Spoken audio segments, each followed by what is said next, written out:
कि उत्तराखंड में नशे की बीमारी जिस प्रकार से फैल रही है और जिस प्रकार से युवा नशे के वातावरण में और नशे की तरफ स्कूली बच्चा हो चाहे वो युवा हो,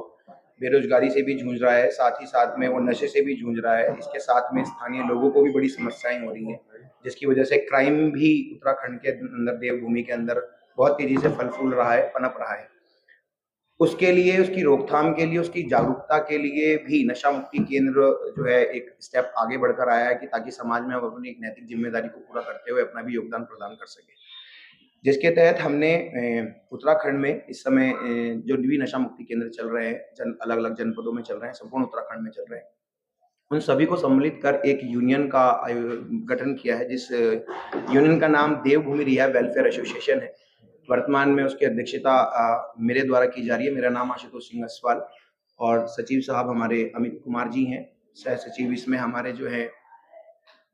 हर्षवर्धन जी हैं। उपाध्यक्ष पद पे हमारे जो हैं शिवांग बिज जी हैं। कोषाध्यक्ष पे हमारे जो हैं रविश गाबा जी हैं व मनीष महेंद्र जी सदस्यगण में, और सीनियर कार्यकर्ता के रूप में हमारे पास जो है उदय प्रताप जी हैं। इस संगठन के साथ हम उत्तराखंड जनपद में कार्य प्रारंभ कर रहे हैं, जिसकी मुख्य कार्यशीला जो है वो केवल यह है कि एक तो युवाओं के बीच में जो नशे के प्रति जो है जागरूकता नहीं है, नशे के बारे में संपूर्ण जानकारी नहीं है, उस जानकारी को काउंसलिंग के माध्यम से या अवेयरनेस कार्यक्रम के माध्यम से जन जन तक पहुंचाना। पर्वतीय क्षेत्रों में कई ग्राम ऐसे हैं जहां पर नशे की संपूर्ण जानकारी नहीं है, नशे को जानते भी नहीं है वो लोग, क्योंकि उनके पास या तो व्यवसाय नहीं है, तो व्यवसाय के अभाव में वो लोग गलत रास्ते को अपना लेते हैं और युवा भी बढ़ चढ़कर उन्हीं चीजों को देखते हुए आगे बढ़ जाते हैं। दूसरा, आध्यात्मिक कार्यक्रमों को लेकर समाज में हमारी जो संस्कृति है, उस संस्कृति को बचाए रखने के लिए हम इस कार्य को करने के लिए जा रहे हैं कि ऐसे धार्मिक कार्यक्रमों का अनुष्ठान किया जाए, आयोजन किया जाए, जिस धार्मिक कार्यक्रम में हमारे युवा पार्टिसिपेट करें, भागीदारी करें और अपनी संस्कृति को सुझाव रखने के लिए, उसे बढ़ावा देने के लिए तत्पर आए, प्रथम आए, आगे आए, ताकि जो है व्यक्तियों को उनकी रूपरेखा, उनकी संस्कृति और उत्तराखंड के बारे में जानने का उनको एक अवसर मिल सके और नशे के खिलाफ एक सकारात्मक पहल करी जा सके, जिससे जो वायलेंस से भरी हुई ना हो, बल्कि एक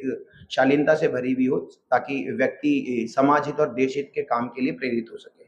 तीसरा कार्य जो है संगठन ने अपनी जो रूपरेखा में बनाया है वह यह है कि हम किस प्रकार से नशा मुक्ति केंद्रों में होने वाली जो समस्याएं होती हैं, जैसे कि आपको सभी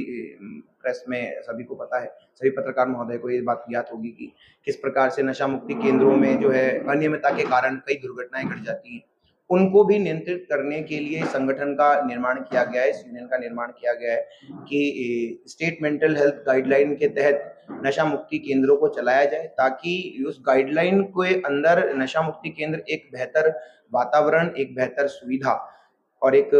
अच्छा शिक्षा प्रदान कर सके, एक आध्यात्मिक शिक्षा प्रदान कर सके, जिस शिक्षा से हमारे जो नशे से पीड़ित भाई हैं, जो भी व्यक्ति है, हर वर्ग का व्यक्ति नशे से पीड़ित है, चाहे वो वृद्ध अवस्था में हो, चाहे वो मिडिल एज में हो या अपकमिंग एज में हो या फिर टीनेजर हो, ऐसे युवाओं को सही दिशा प्रदान की जा सके, अच्छी सुविधाएं प्रदान की जा सके। इसके लिए भी यह यूनियन कार्य करेगी, ताकि जो है नशा मुक्ति केंद्रों की जो बिगड़ती हुई छवि है और जो डर, एक खौफ जो है समाज के सामने ये प्रस्तुत है, उस खौफ को भी साफ करके एक नशा मुक्ति केंद्र का जो कार्य है, जो आज तक कभी नहीं हुआ है, उसको भी हम सामने प्रकट कर सके, क्योंकि ये पहली बार हो रहा है उत्तराखंड में, पहली बार हो रहा है कि नशा मुक्ति केंद्र का एक इतना बड़ा समूह आप सभी के सामने समक्ष प्रस्तुत हो रहा है, एक साथ एकजुट होकर अपनी बात रखने के लिए और अपने द्वारा किए हुए कार्यों को प्रदर्शित करने के लिए और भविष्य में होने वाले जो कार्य हैं उनको लेकर आपके सामने प्रस्तुत करने जा रहा है। चौथा हमारा जो कार्यक्रम है, जिसकी शुरुआत हम